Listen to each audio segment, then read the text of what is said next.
It's a bad start. That's what you would say. That it's a bad start and it's a choppy start to the day. Charandeep Singh, Managing Director and Founder with Girik Capital, and his partner Varun Daga. They both join us now. Let's take a conversation forward. Gentlemen, good morning to both of you. Thank you for joining us. So Varun, what is the positioning like at Girik Capital for the year 2022? 2021 was a good year, great year, and an easy year because as long as you participated, you made money. What is the playbook for this year looking like?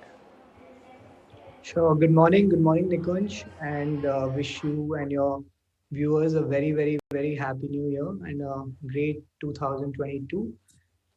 So, yes, 2001 was really simple, easy, a lot of opportunities to make money. We feel that 2002 will obviously not as easy, but yes, there are opportunities. We are looking at about 850 rupees earnings for FY23 for the Nifty. So it's about trading at about 2021 times, which is not cheap. So we feel that it's fairly valued in that sense from a broader index perspective. So one has to work hard to make money. You've got to find ideas. There will be companies going down, there will be companies going up. So one needs to cut through the chase and get to the right industry, focus on leadership, focus on earnings acceleration, and we feel there will be many opportunities where we'll be able to find it. And see, I think it's very easy to be a pessimist where you can talk about tapering inflation and a lot of other factors which are coming in, like interest rate hikes from central banks. Yeah, these will play out, but I guess it's the best policy to be a little optimistic, and we at Girik are always trying to find those opportunities where we can make money.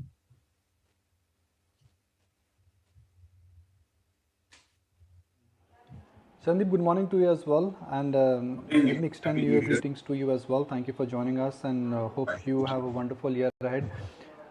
I'm just going to talk about first. We've got a sense from Varun in terms of how this year would be a stock pickers year, but in terms of the anchoring of your portfolio, let's say January 2021 versus January 2022, what is different and what is constant?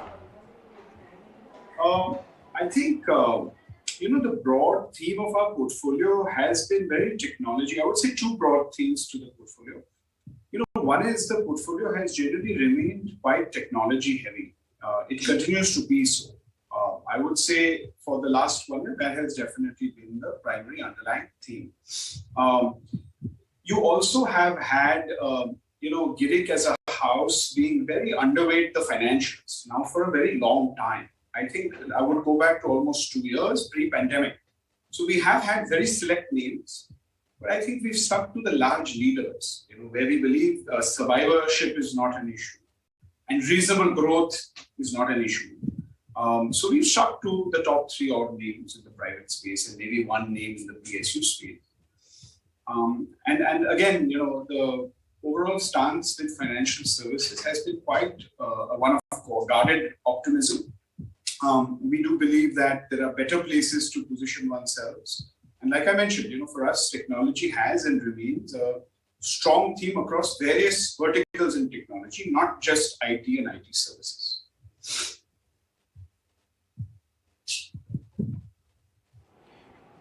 Varun, I can see that Reliance has become your key holding, one of your top holdings.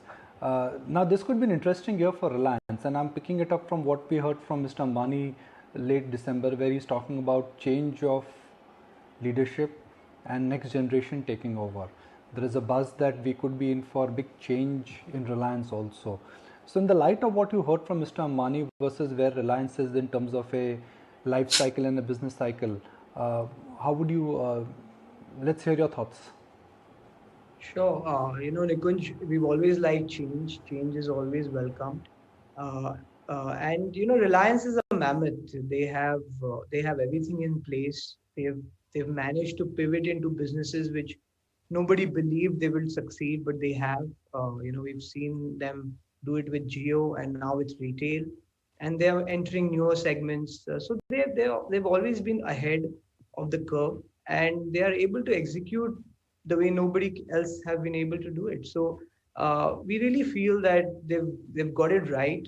Also, they've understood that the traditional business which they have, which is the cash cow, is not the future business. So it's very hard for people to understand that, and Reliance has done that. So that's why we like it, and they've managed to be leaders in whatever they do. So we feel that it's a company, it's an anchoring position. It might not be your biggest winners or your multi baggers or anything like that, but I think it's a good one to have it in the portfolio. All their businesses are good and growing very fast, and as it gets scale, it gets better. So if you look at telecom, as it gets bigger, it just gets better every day. Retail, as it gets bigger, it gets better. So and both are very, very large businesses. So we really like the company and where they're headed.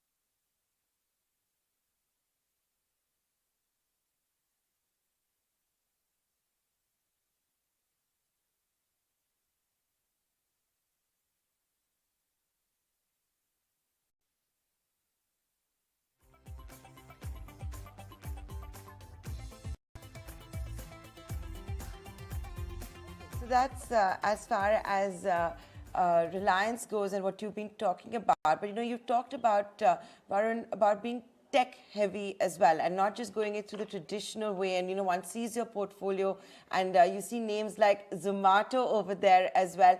What will be the strategy going forward? I'm asking this question also at a time when, the NASDAQ, we've seen one of the worst sell-offs since February of last year. You're seeing the new age companies also fall off their issue price as well over here, and a healthy pipeline of IPOs. Sure. Thank you so much. I think this has been everyone really questions the whole position on Zomato, and a lot of these tech companies, yes, they have been expensive and very, very tough to value some of these companies. But where we've ignored a lot of these and let go a lot of these companies, we have liked Zomato, and we started with a small position. Uh, we feel that the business momentum is very, very strong. It again, as it gets bigger, the size of the opportunity is huge, and as it gets bigger, it just gets better. And it's a two-player market, very tough for a third player to come in. So a lot of things going for it. Leadership is out there. The acceleration in growth is amazing. They're growing at 20% every quarter, and I think it's as it gets bigger, you will see earnings come in. So we really think that over the next 3 to 4 years, you will start looking at serious cash flows from this company.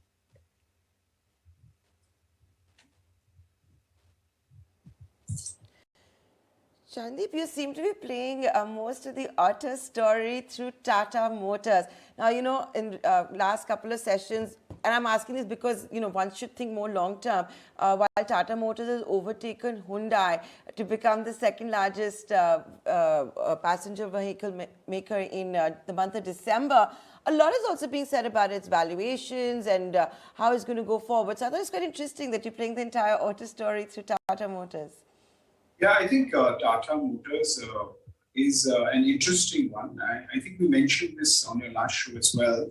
But basically, there's three verticals, as you know. There's a international business, which is JLR, which is a tough business. It's very competitive, and it's been very low on cash flows.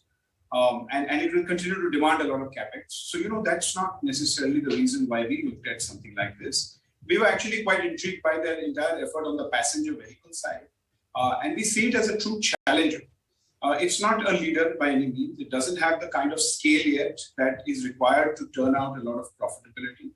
And as you know, this business requires a lot of investment, constant investment and reinvestment, because models keep changing and technology keeps changing.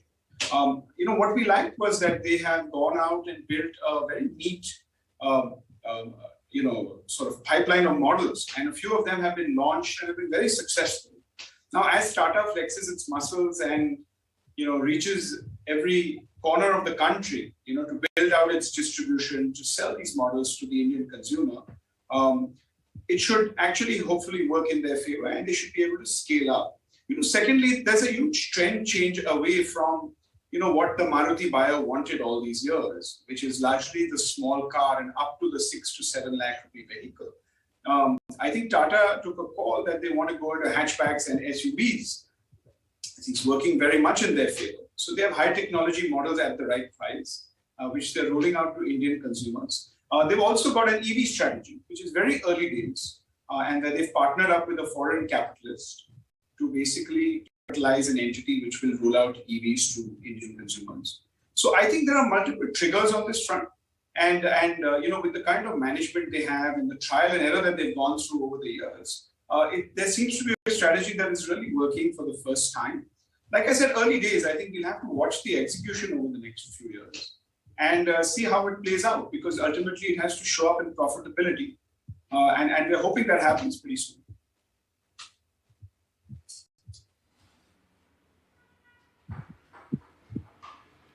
Sure. Varun, I'm curious to know, given that there were 66 IPOs all through 2021, and I was reading somewhere that there are 22 lined up from now up until mid-Feb. Any IPOs that you're particularly keen to investing? I mean, the valuations aside, but any stories that you're tracking closely? And I don't want the obvious LIC kind of answers here. Oh, look, we are always looking for IPOs, and we actually run a separate screener for IPOs. So what we've seen in the last, especially in the last few quarters, the valuations, yes, have been extremely, fancy. But we are getting new businesses every day. So a lot of IPOs that have been listed, whether it was Nykaa or Policy Bazaar or Zomato. I think these are businesses which Indian consumer or Indian investors have never seen. Keeping the valuations aside, I think you always get an opportunity in the market, one big correction or one big bear market.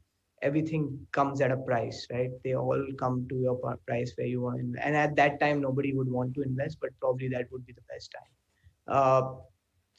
We really thought that Policy Bazaar is a phenomenal business.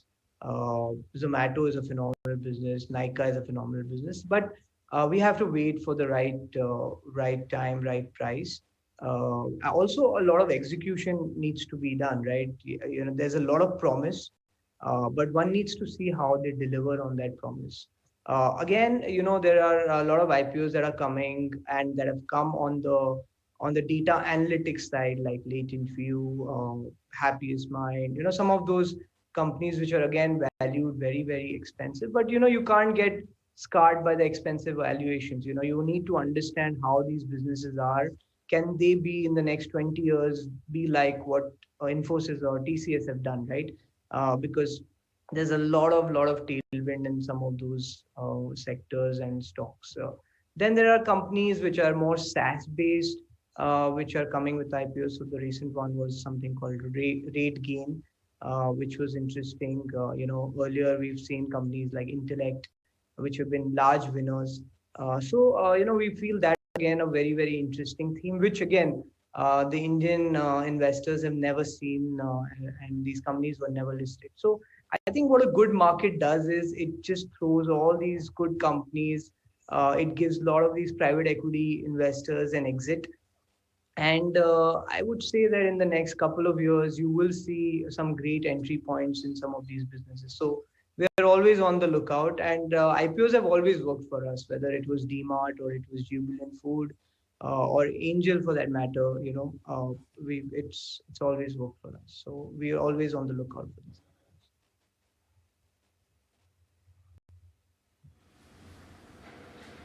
this. Okay, Varun doesn't seem to be in the mood of answering which are the IPOs ahead that he's keeping on his radar, but I'll leave that for some other day. Varun, I'm just wondering, how is it that you're keeping and staying put here in Bombay? Because I remember bumping into you when I think both of us were getting a visa to Austria. So I know you're an avid traveler. How is it that you're holding put? Yeah, no, I was in Dubai, and I've spent a lot of time there. And last lockdown, I was in Goa. I was working out of Goa, and it's quite amazing that you can be so efficient when you're not working from office. But it's great to be back, and it's great to great to be with the team, and with we are also expanding our team. We've just hired a new CIO. He was a CIO with Edelweiss, and he's just joined us. He has like a 27 years of experience. So it's always good to come back to the team. But yes, I have been traveling and working remotely. It's a lot more efficient, I feel.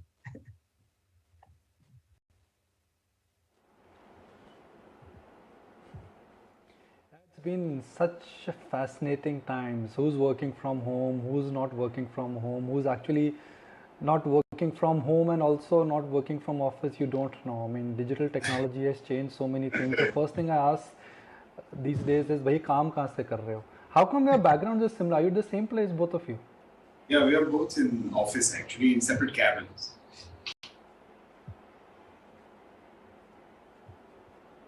Okay, चलो कोई घर से कोई office तो जा रहा है. Some of us are still actually working from home right now after the COVID crisis. So, okay. So closing comments from Charandeep. What is going to be the extent of volatility this year which we are likely to see? We've not seen any volatility excepting the month of December. 2022, will it be back to the traditional volatility, 15-20% swing, 20-25% swing? Is that happening this year? I mean, I definitely think we're in that camp. Number one, very hard to predict macro. So, this is something that we wouldn't want to be able to try to even predict, because it's very hard to predict and talk macro. And also because macro has very little meaning in our lives. We've now been a 12-year vintage fund, and we've been through the 2011 to 14 massive drawdown / bear market where everybody had given up on India. I remember people were talking about leaving the country, getting their money out of the country. Nobody wanted to remain here. There were no prospects. Then you saw demonetization. Then you saw COVID. So we've seen multiple rounds of volatility and very sharp and deep volatility. I can only tell you, we look forward to more. We don't really worry about such things because, it only creates more opportunities and new leaders. Right? I think companies, the entire COVID crisis created the IT pack. It created a new set of opportunities. Who would have thought this would have happened? So I think we are in the camp that, look, the market doesn't fall more than 10%, more than maybe 5 or 6 times in a decade, right? 10 to 20%, 5 or 6 corrections in a decade. And maybe once out in a decade, you get a sharp correction above 30%. It's not common to get such corrections. But when these corrections come, you got to be ready and prepared to do the hard work and, have some dry powder so you can invest even more. Because like I said, the last 10 to 12 years have worked out beautifully for investors who've continued to invest money and taken advantage of volatility. So no shortage of it. It's going to be the same always. But I don't see any massive correction on the board.